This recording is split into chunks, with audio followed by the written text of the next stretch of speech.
Call to order the meeting of the Greenwood Common Council on Wednesday, September the 8th. If you would, please stand with me for the Pledge of Allegiance. Remain standing will be led in prayer this evening by David Owens, the President of the Chaplaincy of the Indianapolis International Airport. I pledge allegiance to the flag of the United States of America and to the republic for which it stands, one nation, under God, indivisible, with liberty and justice for all. Let's pray. God Almighty, on Saturday, we'll celebrate Patriots Day, and we'll remember the nearly 3,000 lives that were lost on that day. We pause in grief, remembrance to this moment.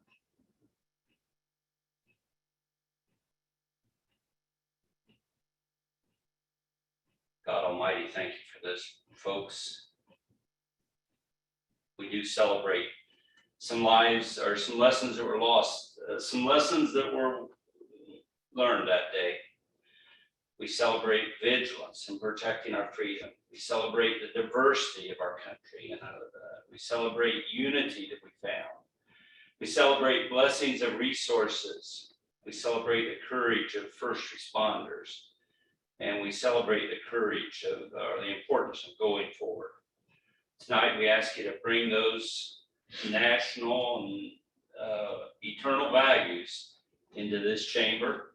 Let us always lean upon you in our remembrance, in our healing, in our going forward, especially on this 20th anniversary. We praise your name. I pray in the name of Jesus. Amen. Amen. Thank you. You may be seated. Roll call. Present. Campbell, Here. Dine, Here. Gibson. Here. Hill. Here. Hopper. Lexi. Here. Middleton. Here. Williams. Here. We do have a quorum. Just note, Mr. Lexi is here virtually, and it's my understanding Mr. Hopper will be here. He's logging on now, I think, so he'll also be here virtually when he shows up. So, all right. All of you should have received copies of the minutes from our last meeting on August the 16th. Do I have a motion? So moved. Motion by Mr. Dine, second. Second. Second by Mr. Pendleton. Any additions, deletions, or corrections? Hearing none, then roll call on the minutes. Bates. Aye. Campbell. Aye. Dine. Aye. Gibson. Aye. Hill. Aye. Hopper. Aye. Lexi. Aye. Middleton. Aye. Williams. Abstain. Minutes are approved on a vote of 8-0 with one abstention. Reports, Corporation Counsel. You should have received the item semi-monthly and the litigation report on the SharePoint. And if you have questions, please let me know. I'm happy to answer them for you. All right. Anything from controller at this time? Not at this time. Any other committee or board reports? Hearing none, this is the opportunity for public comments. If you're here tonight, wish to address the council concerning items that are on the agenda, please step forward to the podium, state your name and address for the record, and there is a 5-minute time limit.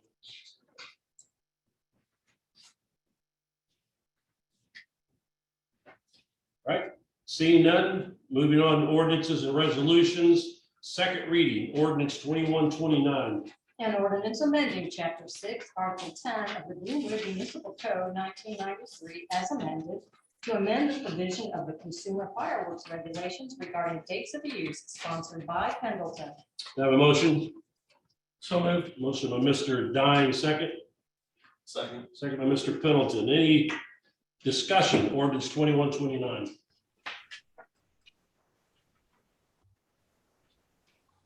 Hearing none, then roll call. Second reading, ordinance 2129. Bates. Aye. Campbell. Aye. Dine. Aye. Gibson. Aye. Hill. Aye. Hopper. Nay. Aye. Middleton. Aye. Williams. Nay.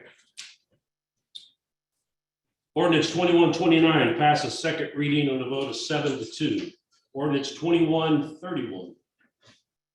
An ordinance vacating platted sanitary sewer and drainage and utility easements located within the replat of Swartz Crossing Commercial Subdivision sponsored by Campbell. I have a motion. So moved. Motion, Mr. Dine, second. Second. Second by Ms. Gibson. Any discussion? Ordinance 2131. Hearing none, then roll call, second reading ordinance 2131. Campbell, Aye. Dine, Aye. Gibson, Aye. Hill. Aye. Hopper. Aye. Lexi, Aye.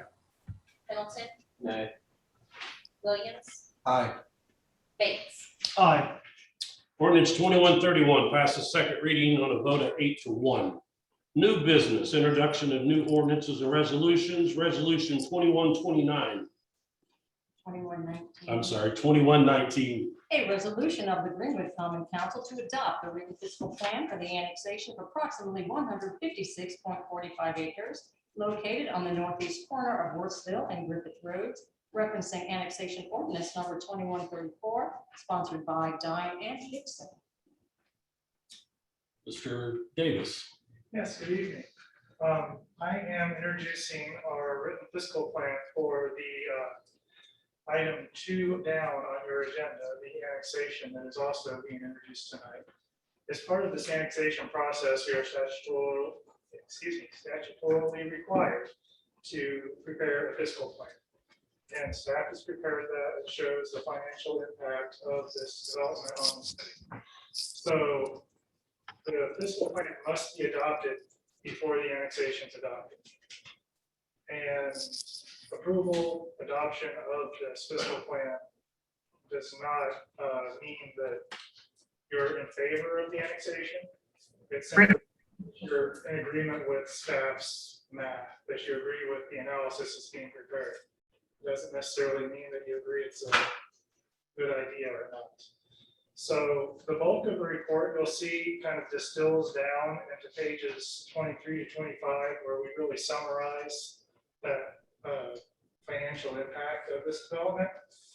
You'll see that after 5 years, our projected expenditures are more than balanced out by our projected balance. We're seeing projected expenditures of $640,000 and a balance of $1.1 million.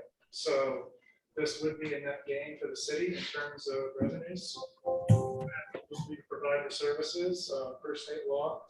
And you'll also see at the end of the report on page 30 that we've also looked at the schools. While that's not necessarily part of our purview, schools are separate with our jurisdiction. Based on the school's financial numbers, this would also be a net benefit to the schools. They would take in more money than they are spending on their students. With that, I'm happy to answer any questions on the financial part of this annexation.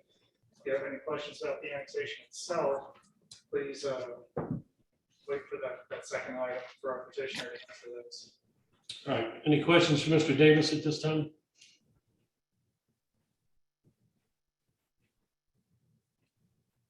All right, thank you. Thank you. Ordinance 2133. An ordinance to prohibit the use of public records for commercial purposes, sponsored by Bates, Gibson, and Hopper. Mr. Wright. Good evening. This was originated from my department. We get several times a year these companies that reach out and want information on all of the purchase orders or all of the vendors used in a year or in a certain period of time.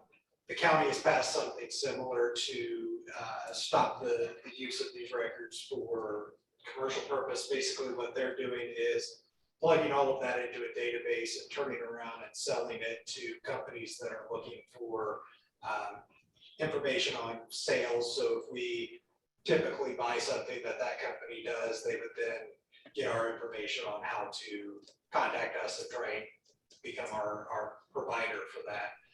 So this would allow us to eliminate a lot of that and stick to just the actual purpose of public records, which is to provide the public information on the operations of government.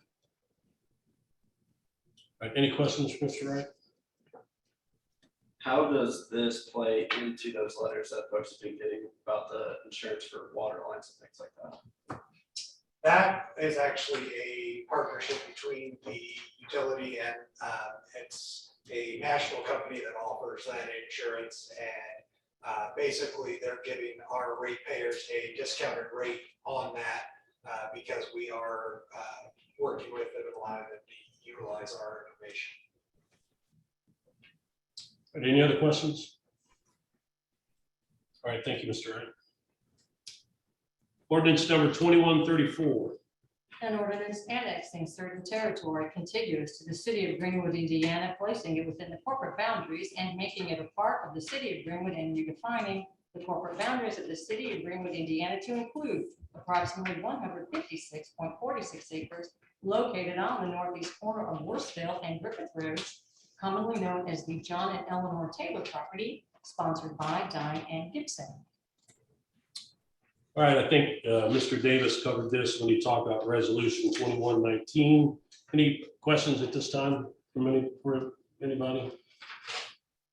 They have a proposed builder yet? Do they know who that's going to be? Do they have a proposed builder? Mr. Henderson is online. He would be able to answer those questions. Yes, I'm here. Dale, thank you. Do I need to get sworn in or anything? Just state your name and address for the record. My name is Richard Henderson with Premier Land Company at 11691 Fall Creek Road, Suite 210 in Indianapolis. Mr. Hopper, we are working with MI Homes on this parcel as well. They're also our builder for the 155 acres across the street for Grand Vista. They're planning to continue into this additional parcel. And right now they're looking at their Summit series, which is their empty nester product on the RM zoning classification that we're proposing, and then their Prestige product line on the RL lot area. Okay, thank you. You're welcome. Any other questions? All right, thank you, Mr. Henderson. Moving on, ordinance 2135. An ordinance transferring funds within the park fund for the Park and Recreation Department from budget category 444, $60,000 to budget category 429, sponsored by Dine.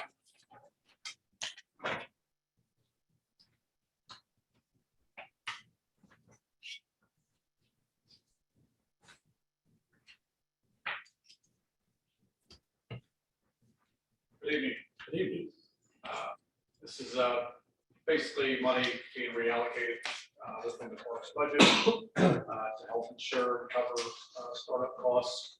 The field house, for example, simple things, cleaning supplies, paper goods, miscellaneous things you need for starting up a new facility. So this is initially the capital outlay corporation. We just want to move it to the different corporation to be able to fund that in our budget. All right, any questions? All right, thank you very much.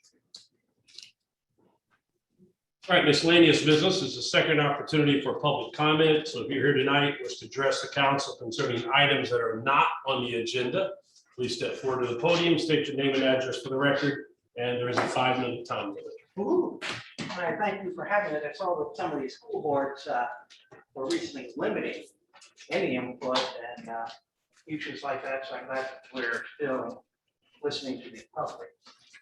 I'd like to be part of, we're going to annex much of property for my home.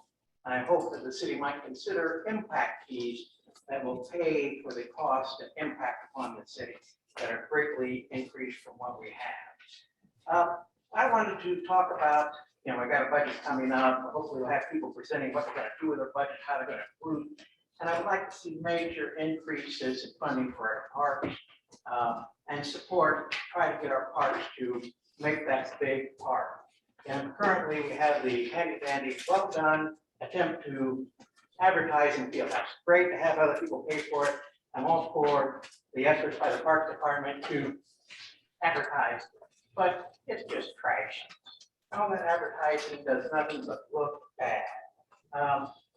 You know, we have the city ordinances about signage in front of gas stations. We had a great presentation by a city employee concerning the Casey sign. For the new Casey, took pictures of signs up in Brownsburg. And look at how nice they look compared to what they wanted to do here in Greenwood. It was a great presentation. The presentation lost, yeah, but once we had to price the sign instead. But all this advertisement is only for 104,000.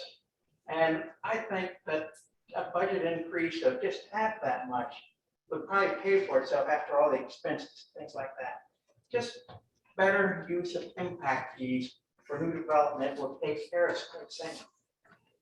Another thing our parks department needs to do, along with our street department, is eliminate that sorry dump that we see in the middle of our park. The dump is an eyesore, a traffic nuisance. You take a walk along the trails of the park and you just see trash falling down the hillside, concrete, horrible thing. I couldn't take good pictures of it today because the weeds are growing up so nicely, but in the early spring before everything comes out or the fall and the leaves are down, it's just a constant eyesore. It's been there for 20 years since we closed down the sewer plant, and it continues to grow and grow and grow forever. We really need the parks department, the street department to get together and talk about it in this year's budget, what they can do to eliminate that horrible mess. It shouldn't continue. It is a black eye on the city. Perhaps an exaggeration, but not real.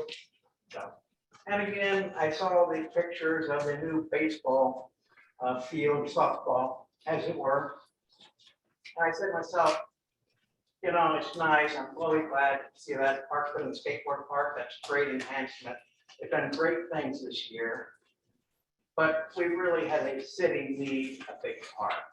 You know, a huge park.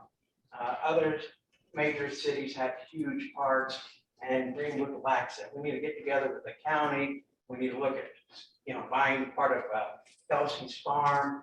We need to do something to have that big park instead of a bunch of little small parks where you can't manage, you know, the public restrooms, where you can't have a person on site to manage rowdy people and just keep things orderly. The little parks are just too costly to maintain, in my humble opinion. So I would certainly welcome any comments. I did look at some of the impact fees in other cities. And I think it would be great for Greenwood to just adopt Westfield impact fields, or look at the county's fees, look at anybody's fees that actually has the new development paid for its cost to the current citizens. Any questions? I'm more than happy to try to answer them or look up the answer for next week. Thank you, Mr. Marbury. Fast enough, Mr. Hill? Yeah. Thank you. Thank you. Anyone else wishing to address the council?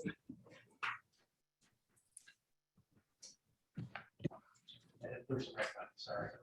All right, seeing none, then any miscellaneous business from the council? I have one, Mr. President. Yes, Mr. Bates. It's maybe for the council. I know that we have on the books somewhere where exotic goats are permissible. What I don't know is how many. Is there a limitation on how many? I know the situation where there's at least 7 on personal property. So if I could find that out. I don't know. Have you talked to code enforcement? I haven't yet, no. I wanted to get more. Ms. Coombs, are you aware? Well, you have to be properly zoned for the keeping of certain kinds of livestock. And again, if somebody has a medical statement that it's some sort of emotional support animal or something, then we're preempted from enforcing. So I guess we would need to know more facts about it to know which ordinances may or may not apply. He said they had seven Yes. And it's in their backyard, goats in their backyard on a single lot. in a residential subdivision. On both sides. If you would contact us with the address 50 by 50. so that we something like that. can discuss with planning and or code enforcement what action might need to be taken. All right, anything else from the council? Seeing none, corporation council. I do. We have two conflicts of interest disclosure statements I would like you to accept into the record so they may be filed with the state. Lisa Vest, who is the HR director, for her daughter Kennedy Bertram, who will be working part-time in the Greenwood Art Department for the year 2021 for any interest she may have in her earnings. Have a motion? Motion by Ms. Gibson, second. Second. Second, Mr. Pendleton. Since we have two virtual, we'll need to do a roll call. So roll call. Dine, Aye. Gibson, Aye. Hill, Aye. Hopper, Aye. Lexi, Aye. Pendleton, Williams, Aye. Bates, Aye. Campbell. Aye. Lisa Vest conflict of interest is accepted in a unanimous vote. We also have interest disclosure for Ronald Vest, who works in our building services, for his stepdaughter, Kennedy Bertram, for any interest he may have in her earnings as she works part-time for the community center, actually in the Parks Department for 2021. Have a motion? So moved. Motion by Ms. Gibson, second. Second. Second by Mr. Dine. Roll call. Gibson, Aye. Hill, Aye. Hopper, Aye. Lexi, Aye. Pendleton, Aye. Williams, Aye. Bates, Aye. Campbell, Aye. Dine. Aye. That conflict of interest is passed unanimously. And that's all we have. All right. Mr. Controller. Good evening, everybody. This will be our first night of budget presentation. And then we will do the actual intro. The next meeting, we do the second night of presentation.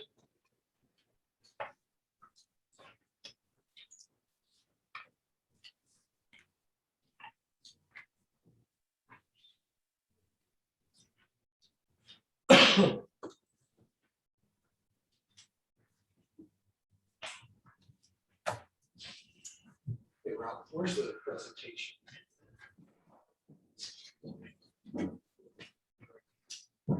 That's done.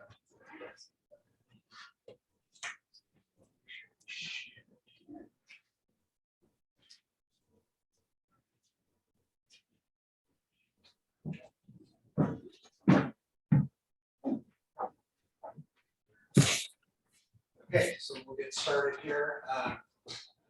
So as far as the 2022 budget goes, this year's budget is meant to reflect the current state of our economy. Right now, there's no real indicators as far as great gains or losses in the near term. So we're going to try to keep things as steady as we can. Our estimates for income taxes and gas tax revenue have come back from the last couple of years, which is really nice to see. On the flip side of that, interest earnings are down historically. They're in 2020, our interest earnings were about a quarter of what we earned in 2019, even though we have more cash in the bank and more invested in CDs right now. We've been very fortunate with the food and beverage tax. The collections on that have been higher than our actual originally anticipated revenues. Right now, the biggest piece of that is going towards the Parks Department, but we also are permitted to utilize it for capital. So we will be maintaining a balance in there that we believe in the future will help us with capital plans. So our conservative spending and investments in quality of life are a big reason that we are in the position we're in right now. I'll talk about our net assessed value and how that went from 2021 to our 2022 assessed value. We are seeing effects of inflation. across the board, you'll see that in many spots, supply budgets have been requested for increases specifically related to inflation. That's just a fact of the world we're in right now. So the statewide property tax growth quotient was 4.3% this year. That is on our controlled funds, which means our general fund, parks fund, and fire funds all would see that growth quotient. With that, plus the increase that goes along with FIT, which is financial institutions, auto excise on the commercial excise tax, we anticipate additional revenues of about $615,000 just from the property tax growth. As I mentioned, our net assessed value, that is up. We're up 11% from 21 to 22.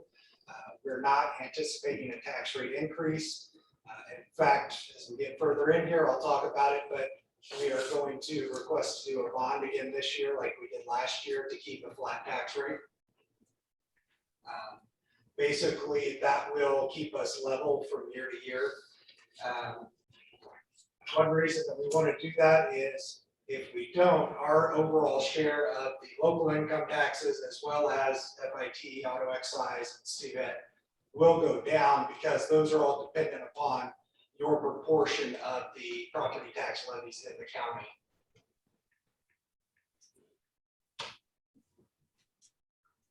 So quick overview, we'll go through the process and the calendar here, talk about the priorities.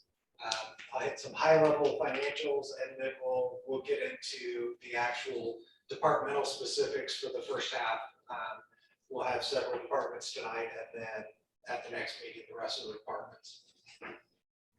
So generally the way we work on our budget is the planning period, the mayor sets the priorities, and then the departments put together their initial funding requests. They meet with myself, the deputy controller, and the deputy mayor. We go through those to create the preliminary budget. I do all the revenue estimates so that we can kind of come up with what can we afford and how does that play with what's been requested. And then we put together a budget for the mayor to look over and approve us to bring to you. We bring that to council. Statutorily, you're required to have a public hearing. We'll do that at your first October meeting. And then should you decide to adopt, that would be at the second October meeting. It would be adopting the appropriations and tax rates. I have a question. Yes. On that last slide, the plan process, when approximately does that begin in the calendar year? Generally, that would be in May. Usually we start getting revenue estimates from the state in June. So we try to get things set in motion with what kind of COLA increases we might be looking for, or like when we had the issue with COVID, we were able to say in that stage, flatline your budgets. You know, we have too much uncertainty with the revenues. We got the numbers from the state on the property tax growth quotient. So that was when we were able to start that process and say, okay, we can afford increases and start putting those together.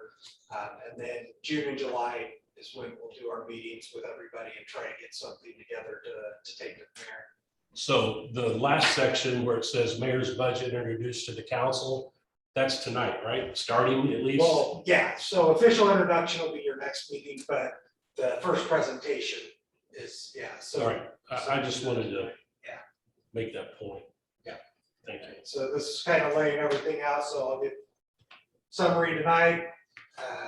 We'll do summary of the rest of the budget next meeting. We'll also have the salary ordinance for you to consider for the introduction. We'll have work papers available, capital improvement plan available, first reading public hearing, second reading adoption. We get 5 calendar days to submit it to the state, and the statutory deadline is November 1st. So we will be obviously ahead of that, which is good. So as we go into the budget process, what we're really trying to do is to empower the department heads to tell us what they need to operate with the mindset that they're the ones who know the best what it takes to run that department, what they need, what it costs to do that. So that's where we start out. We do our integrated citywide capital investment plan. We meet every 2 weeks to go through that. As things change, we update that. We try to build that into the budgets as closely as we can. Obviously, for the last year or two, we've been looking at what's COVID going to do. The big concern going forward is in the past, when there's been a big upheaval, the impact on property tax assessments has been about a 2-year lag. So 22, since we're up, that's great, but we still will be holding our breath for the 23 assessments to make sure that there's not a big COVID hit against the values. We're always looking for places we can create opportunities for efficiency. That's why those meetings with the deputy mayor, myself, and the deputy controller are very important, so that as we discuss and learn about the processes for each department, we can talk through and maybe come up with ideas for savings. We want to leverage our fund balances because we do have a solid cash balance. What we usually try to do is make sure that we can at least fund operations with the receipts we have on hand.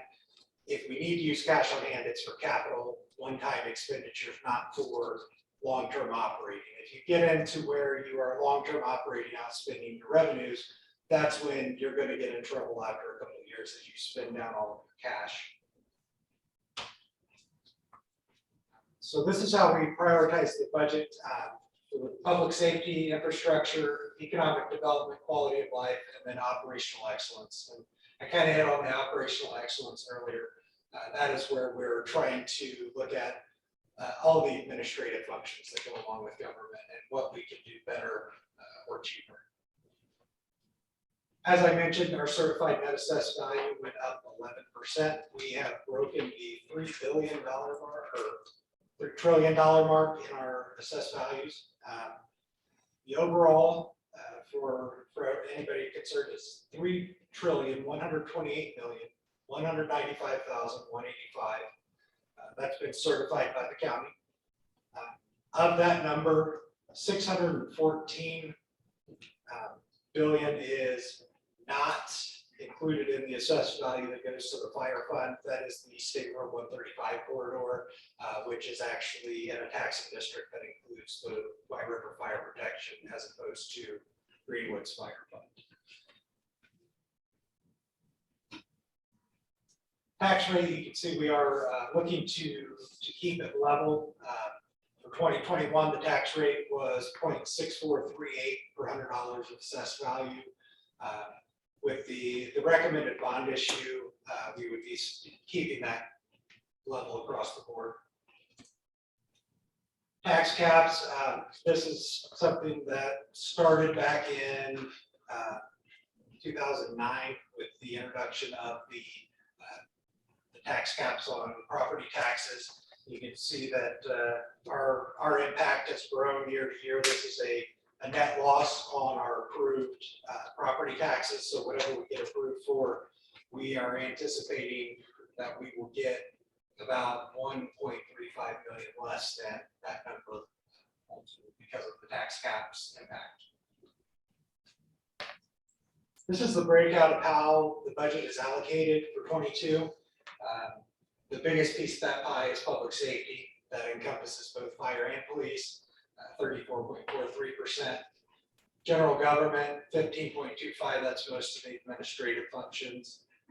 And then road and street, parks and rec, and you can see it kind of goes down from there.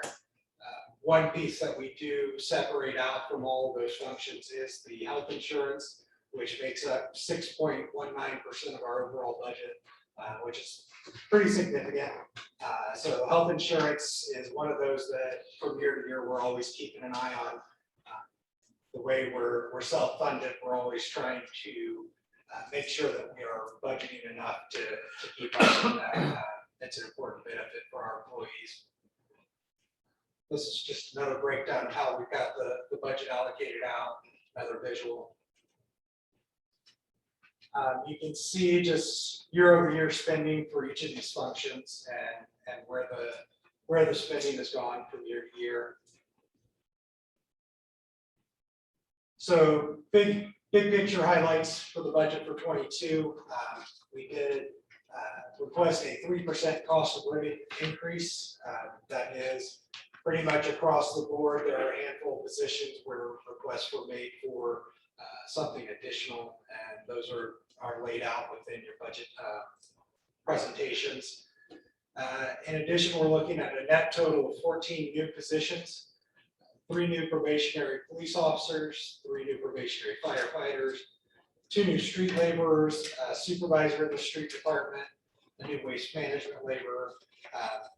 At the airport, we're looking at converting some of their part-time into a full-time aviation technician, adding a position in the parks that will be mostly related to that Worsville Road Park, but also some of the other events that they're doing each year as that grows. A right-of-way inspector and utility locator, those are actually split between the 2 utilities, so you can see that on the budgets that you guys approved, but that is one of the additional positions.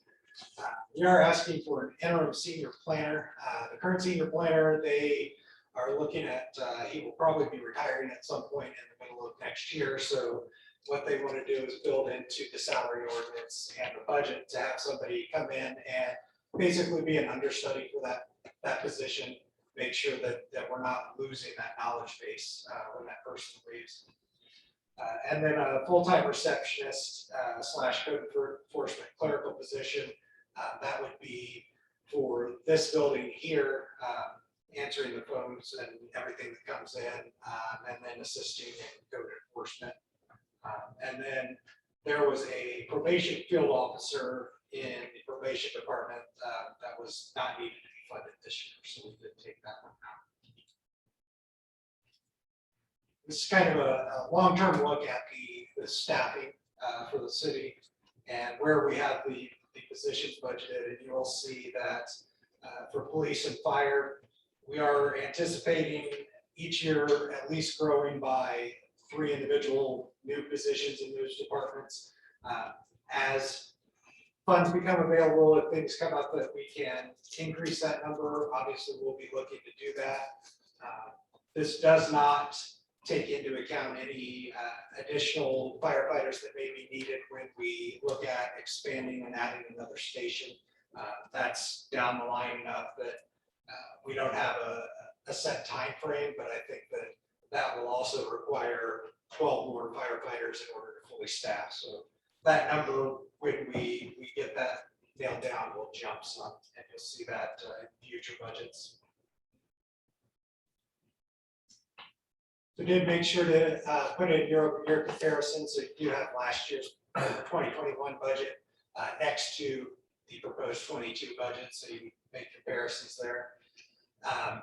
As part of our capital plan, we have been for the last several years, probably since the beginning of this administration, been doing rotations of replacing 3 police vehicles or replacing 12 police vehicles each year. Based on the number of officers we now have, we're looking to make that 15 a year. That is built into this year's budget plan. One of the things we're looking at doing in the past, we've always done lease purchases on our vehicles and our fire equipment. And, what we're looking at is with that bond issue, one of the things we would ask to do with that money is to cash fund several of those purchases for 2022. That saves us on the interest on the long-term lease, but also on the payments that we would be seeing each year from here on out. So for instance, we do have a fire engine and a ladder truck coming. Those are ordered and they should be delivered early next year. That's $2.5 million. Normally, if we were doing that on a lease purchase, that's a 15-year lease. By cash funding that, we're going to be saving quite a bit of money in interest, but also that's about $250,000 a year of lease payments that we wouldn't have going forward, so we can put that to something else in the future years. We're looking at some staff vehicles for the fire departments, the 15 police vehicles as discussed, 2 dump trucks for the street department, I estimate based on the lease payments overall about $485,000 a year that would not go to lease payments, instead can be utilized elsewhere next year. And then also comparing the interest rate on the bond that we could get versus what the leases are. I'm expecting about a $500,000 savings in interest over the 5-year life of that proposed bond. The matching funds for the community crossings, we do have that in the 2020 GO bond proceeds and also in our special local income tax. So we're not going to have that in the NPH budget this year. And then again, we go through and try and make sure all the one-time capital items are eliminated from that budget so that we're not seeing those recurring, and making sure that we're balancing the operating budget, as I said. So you can see here our operating budget estimate overall for, this is all of the funds that are approved by council, $42,729,529, with a capital budget almost $2.5 million, and projected revenues of $44,807,905. So we do have the operating budget more than covered with our anticipated revenues. So we are in balance there. Moving on to the departmental proposals.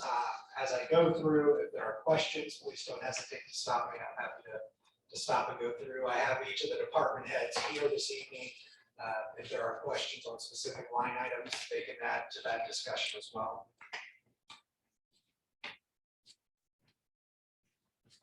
So we'll start with the police department's budget.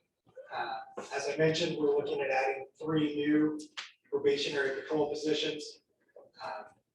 Between those 3 positions and anticipated openings due to retirements, this will fully utilize our field training officers for the year. 3% COLA increase, except for the 2 positions there that are mentioned, to bring them more in line with other communities as far as those similar positions. The fuel budget this year, we have anticipated in the budget $4 a gallon for regular gasoline, $4.25 per gallon for diesel.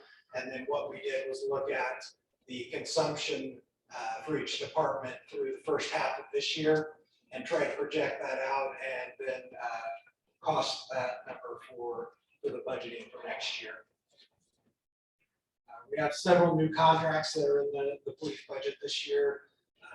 Lexipol, Gray Key, which was the iPhone unlocking software that was approved through some of the CARES funds. And then the license plate readers. We bought the actual readers in a prior year's budget, and this is the long-term maintenance and keeping those running.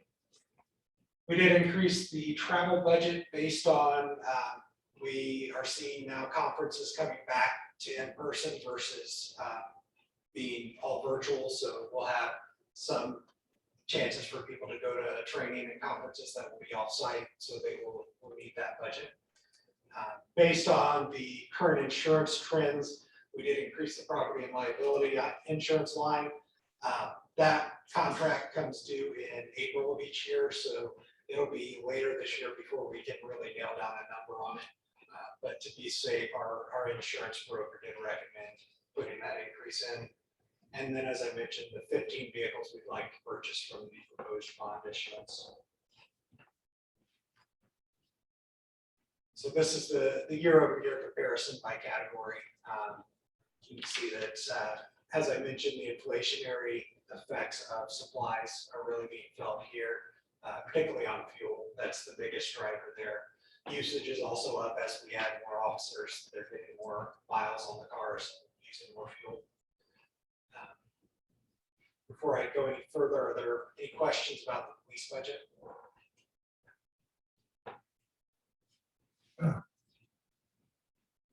Merit Commission, there's no changes here.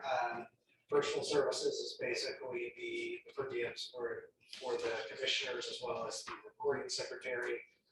They have some office supplies built in there, and then they have a line for their council. The police pension, this has gone up slightly. The pension number is based on the pay rate for a first-class patrolman. We get a reimbursement on this that comes from the cigarette taxes collected by the state, but it comes a year after. So whatever we spend in 2021, we'll submit to the state, and in 2022, they'll pay us back for. So this is one, that 458, 332. Next year, I'll get that much in receipts back. And then in 22, we'll be expecting to spend out 480,650. And then in 23, we'll get that money back. So in night 2, when I show you the net cash flows, that's the one fund where the operating costs exceed the receipts. We do have a cash balance in that fund to cover that difference, but we know that we're getting it reimbursed from year to year. So that's why that is the one fund where we don't mind that it's not in balance, because we know the receipts are coming the next year. Fire department budget highlights there. We're adding 3 new firefighters in 22. Plus the budget is increasing because of the 6 that we added mid-year this year. We've got the 3% cost of living increase. There are health insurance costs that go along with those positions, pension costs, so you'll see increases there, as well as shared costs for city administrative staff, including the HR services, and the accounting. Again, as I discussed, we have increases for gasoline and diesel. It's just based on the usage where they were mid-year this year. You'll hear this repeated a bunch of times, but inflation is increasing the supply costs. So cleaning supplies, EMS supplies, turnout gear, all of those, our costs are going up. So we've got that built in. We did shift some money around in the services budget to get outside counsel for the merit commission.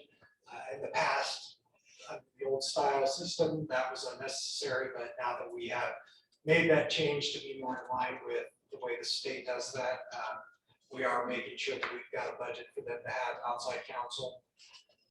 Again, property and liability was just based on recommendations from our insurance broker. We did build in an increase in utilities. That's just on the trending, and then also they do pay sanitation bills. So that increase that we had in sanitation flows through to those departments that have buildings. We added another generator. It's at station 93, so we had to increase the cost of that generator maintenance contract. We're also adding some outside instruction and training database. That is all new for this year. And then, as I mentioned, the fire engine and ladder truck that we'd like to cash fund out of that proposed bond rather than doing it through a lease purchase. So on the overall comparison, looking at the 2022 versus 2021 budgets, you can see that we do have pretty significant changes there in personal services, but as we discussed, there were some increases to the number of staff and to the actual salaries. We did, as part of the results of the prefer, we did have the addition of the engineer position. So several of the first class firefighters would convert into engineer positions. We're planning to fund 18 of those positions for 2022. Part of that is because the new ladder truck, it actually requires 2 engineers, one at the front, one at the back. Supplies, that increase is almost completely driven by fuel and inflation. Services and charges, like I talked about, we did add some outside training, adding the training database and some new things there. And then we have 20,000 in there for capital that we maintain year to year that allows them to do. In past years, it's been for roof repairs, for carpeting. It goes to any major projects in the firehouses that we may come across. Are there any questions on the fire department?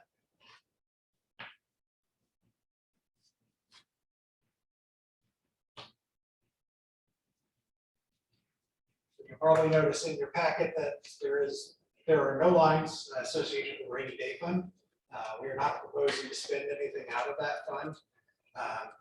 We have some flex budget items built into the cumulative capital funds that I'll discuss on night 2, but that keeps us from needing to dip into that rainy day fund. We do try to find chances to transfer additional funds in there. Unfortunately, in recent years, State Board of Account has limited what you can transfer in. It pretty much boils down to you can transfer in from your general fund, and that's just about it.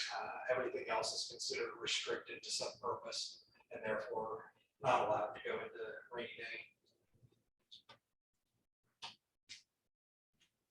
The RDC, this is the budget for their operations. This is not the tip money, but this is their general fund, departmental budget. Funds the per diems, any office supplies that may be necessary, any kind of their outside counsel and all that is funded through here. The EDC, we're not proposing any changes to their budget this year. For the airport, we do have the 3% cost of living that we discussed, as well as adding a second aviation technician. As part of that, we are lowering the amount of part-time expenditures necessary. The hope is to get somebody that can be full-time in that position. It would actually probably be easier to get someone with it being full-time, as well as that person will be part of the on-call staff, which takes some of the burden off of the current 3 full-timers. When you add that, you also have to consider the health insurance. There's some longevity increases there. We did increase the budget for bulk fuel. That is the jet fuel and the avgas that we sell out at the airport. Generally, our profit margin on that, we have a minimum profit margin of $1 per gallon. I think right now we are just over $1.50 a gallon. We try to keep our prices competitive with any of the surrounding airports, if not just a little bit better. And our fuel sales this year and last year have been really great, and they support the airport operations.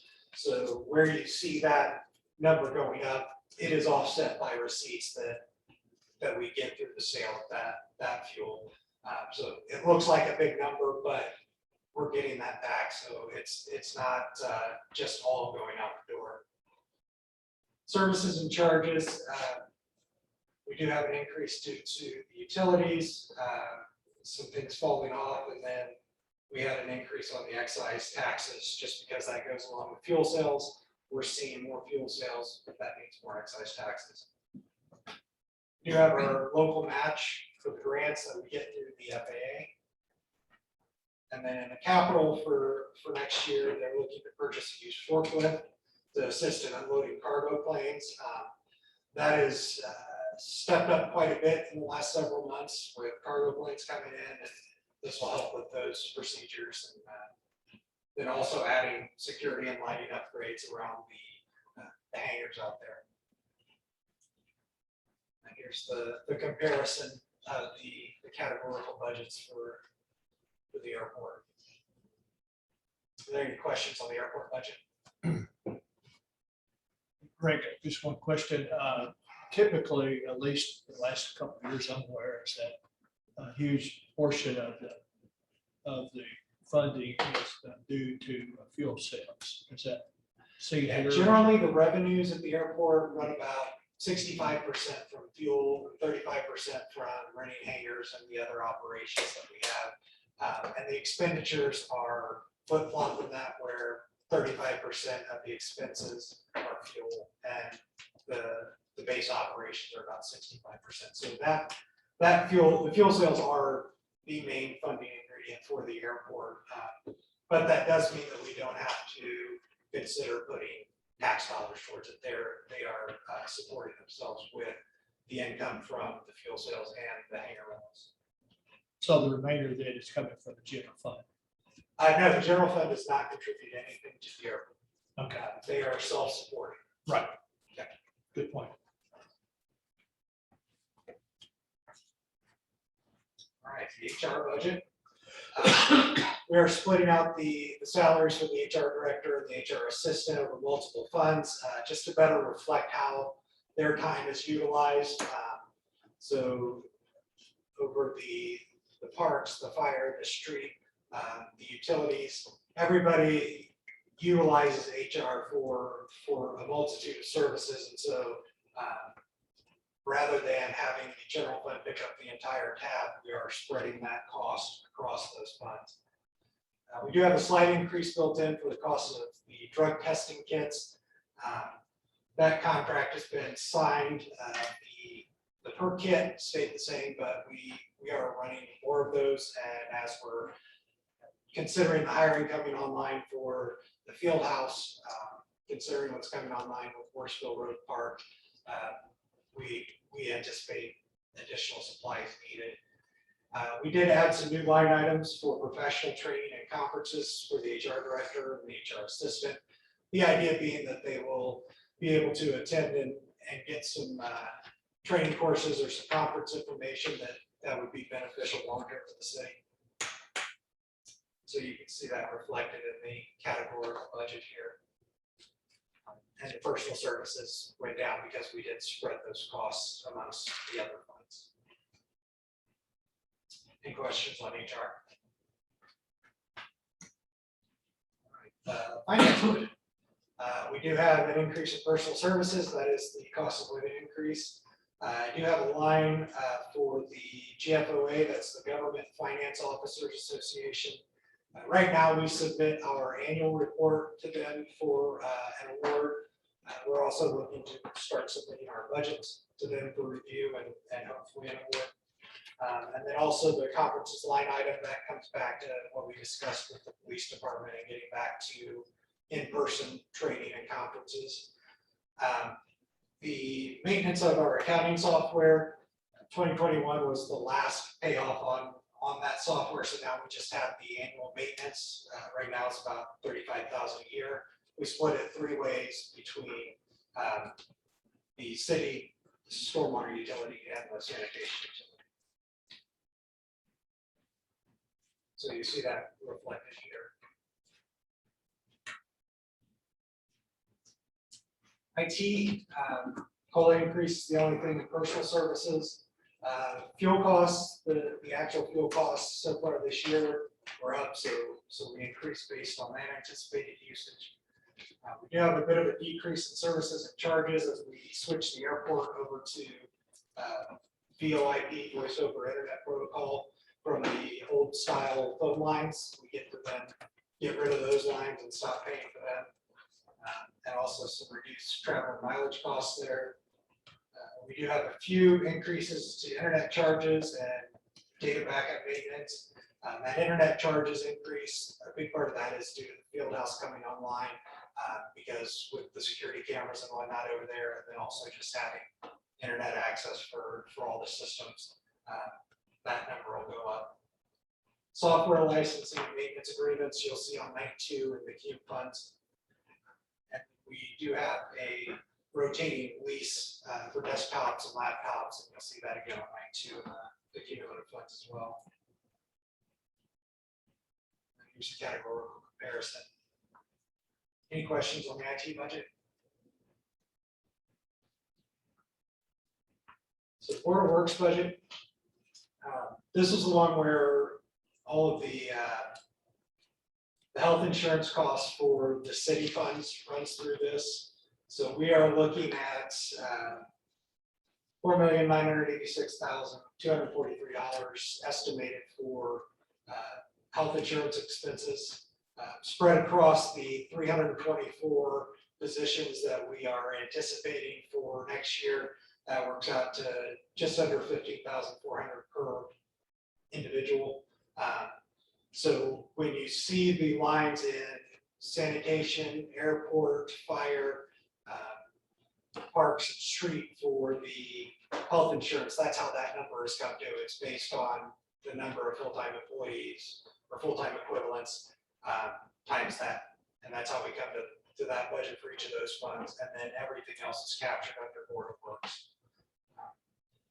So the salaries increase the 3% cost of living. That's the building services, deputy mayor. The actual Board of Works, I think, was the same as the city council proposed, which is 1.5%. Obviously, as you add staff and salary, the taxes go up and the pension liability goes up. So that's what you see there, plus the addition of a new full-time position. Again, the fuel budget, that one's going to be probably repeated in just about every department that has vehicles. And janitorial supplies, that is a factor of inflation.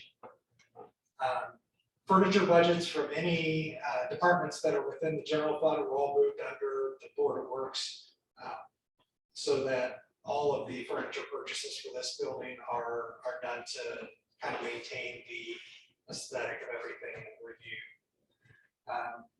Again, insurance, we increased that based on recommendations from our brokerage. And then utility budgets, biggest part of that is our electric. As we add streetlights, as we get new streetlights dedicated from neighborhoods that are coming online, that number increases every year on us. And so here's the categorical comparison for that.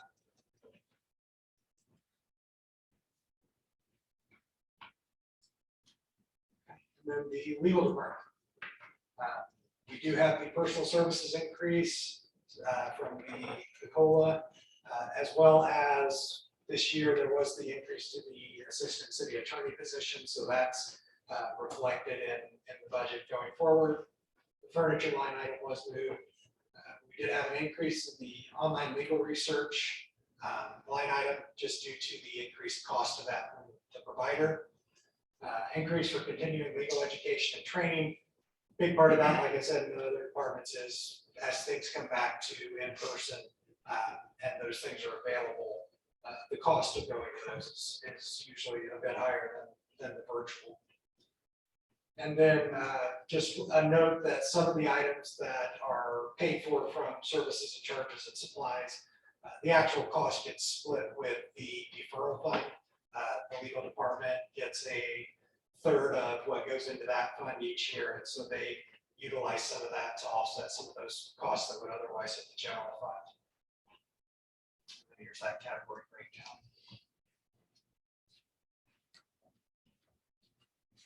Any questions on this part of the budget? Okay, that's it for tonight. And then we'll finish up with the rest of the departments next week. We'll talk about debt service and keyword capital funds.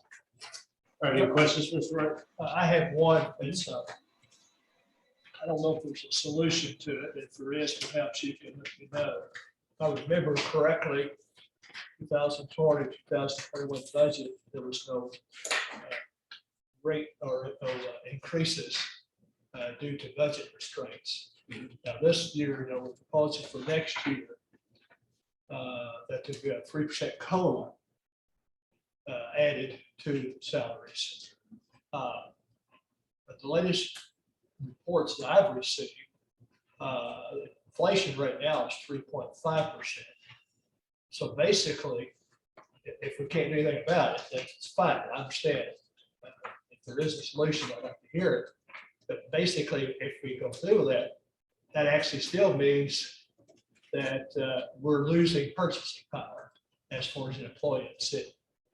Would you agree with that, or is there a solution? Yeah, if the inflation keeps up at the current rates, then yeah, I mean, the purchasing power would see a decline. Obviously, last year we weren't able to get the cost of living increase, Right. but we did also not pass along the increase in health insurance that generally would have been passed through the employees. So we did try to give something to help out the employees.